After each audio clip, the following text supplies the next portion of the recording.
So Gloria Beck, the owner of Parkland Nurseries, joins me here now. Now it's that time of year again. Obviously you can see behind us all the great ice sculptures that you guys have to offer. So I guess first just walk us through, people come here, what can they expect to see and do the rest of the year here?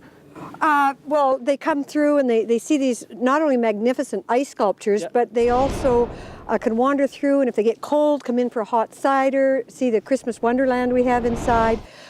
But most people, they walk around these ice sculptures and they're just in awe. Yeah. Because they're way more beautiful than anybody expects. So you're asking those people to come down to bring a little something to help support a good cause, is that correct? That's right, the food bank. Just bring a little something for the food bank, and we appreciate that. Now we're obviously here during the day, but what would you say is the ideal time for people to come and check everything out?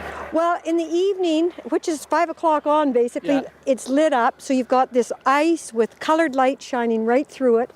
And it's really spectacular. So evening is best, but of course, as you can see, it's wonderful now. You can see the artwork, and there's many businesses. We have to thank the businesses that help support us too, so they can look at the various businesses. Now, roughly how long in past years have these been around before they kind of start to melt and people can no longer come and see them?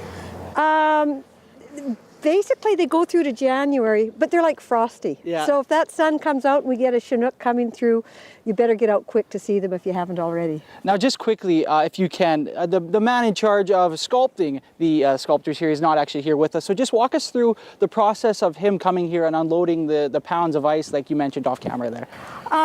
Well, each block of ice, there's like blocks of kids' blocks, but they're big. Each block is 280 pounds. Yep. And there's over 80 blocks, and he starts by taking a felt pen and just sort of making the image on the piece of ice, and then carving it with a chainsaw. And in the end, of course, he comes up with this incredible piece of art that will eventually melt.